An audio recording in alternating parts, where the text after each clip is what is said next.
how is it going? It's going really well. Really exciting that we're now getting some plants into the ground and sort of starting to create the atmosphere of the garden with the planting. So when did the hard landscaping finish and when did you start to plant? So we started the hard landscaping 5 days ago. I suppose technically it's not quite finished, but we're at a point where we can sort of work around one another and yeah. Ryan, how is it going? Everything's kind of going to plan. There's always bits that are a little bit behind, and then there's bits which, we've got the plants kind of almost in their final positions. We're just playing around with some planting combinations. What's giving me a big headache is this water tank. Obviously we have to have this rectangle for the water feature, but we're trying to make it look as natural as possible.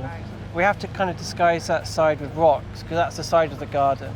We've got the perspex at the front here, but we're trying to make this beach coming down into the tank, have some rocks coming out, trying to get away from these straight lines and kind of bringing the rocks in. So what Emma's doing now is trying to build up a little bit of a beach there. So you can see a rock that's just poking under the surface. Yeah. And then we're just kind of building that up with like some sand, some rocks, and then that's going to flow into this garden here as a bit of a beach and then some planting further back. Have you been really immersed in the garden so far? Yeah, so we've done it kind of in shifts. Nick has been here a lot longer, and then I just kind of joined. So I'm fresher than he is, basically. Well, that's probably a good thing. Good. That's a really good system, so that you're not both completely worn out. And it also allowed us to do a bit of preparation or me to do a bit of preparation for the relocation. Nice. Just beforehand, so that we've kind of lined up the contractors to begin the work on that whilst Chelsea's going on. In terms of challenges, what's been your biggest challenge so far with the garden?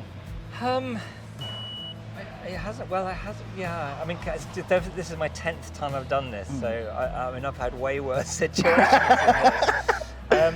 I guess we had to really fiddle around with the boulders to get them right. Again, we'd mocked it all up, but when on site, it's dealing with big stones and getting them, because I'm trying to get it so that the boulders look like they were here before we built the garden, and it's trying to get it to sit naturally like that. That's quite tricky. So yeah, that's probably the biggest challenge. It's coming together, and we're happy with things. But it's just the fiddling now. Yeah, and this is, I think, the most tedious bit.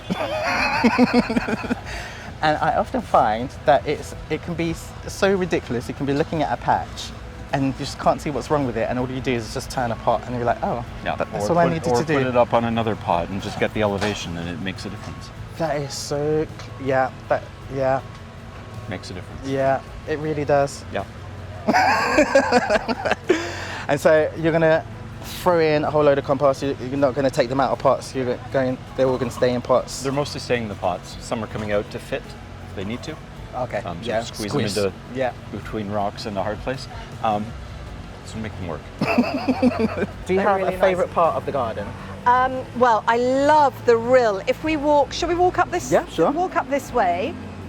So this rill going through, as you can see, which is really lovely as it flows. And I'm just trying to think, I tell you what, let's step over this bed.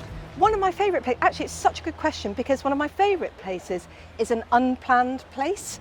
And I love that. It's not the most comfortable, it's just a little boulder. Yeah. But if you think that this garden is designed for, it's for women, the ex-offenders, to have little, for them to garden, but also for them to have a place where they can, just sort of retreat to. So this feels like a little space kind of that they could just go and Do you want some nerdy plant stuff? Yeah, go for it. Go for it. Go for your nerdy plant stuff. Right. So this whole back wall, this entire garden, my planting has been based around ferns. So what we've been doing is and we've been placing the ferns where they would best fit in nature. So you've got a Polypodium vulgare, you've got Dropteris felix mass, and a Finis. Those are 3 fantastic ferns for people's gardens that can cope with sun.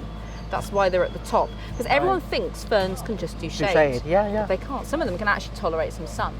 And then that's why, then you get the Asplenium cylindricum when you're getting behind the hazel and nearer the pond, because that's the shadier one. Okay. This Anthrum felix femina, she's very gorgeous, very sassy, she will also go over here, is also can do sun. She can? But she needs wet. So, okay, so if she's going to be in full sun, then we need to at least keep her moist. Which is why she's at the bottom of here. So Okay. the trickle down, and then she, okay. Yes, it's I'm exactly, getting it. exactly. How's it going? Thanks for asking that, Jason. Great. Straight off the bat, how is it going? How are you?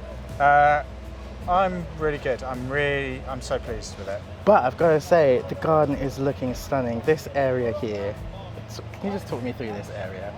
Well, it's bringing different colours through the garden. I mean, this area here is intended to be a little bit calmer, a little bit quieter. Obviously, it's quite close to the glass, and the glass is so colourful. The idea for it really is to blend the garden into the boundary.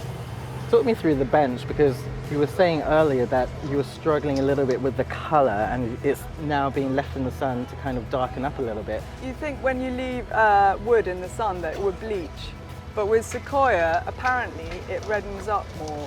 And for me, I'd just like to see the pink turn to a little bit more russet, and I think that would help blend in the coppers and the corten. Just talk me through the actual sculpture itself. So you've got the wooden ribs, should we say.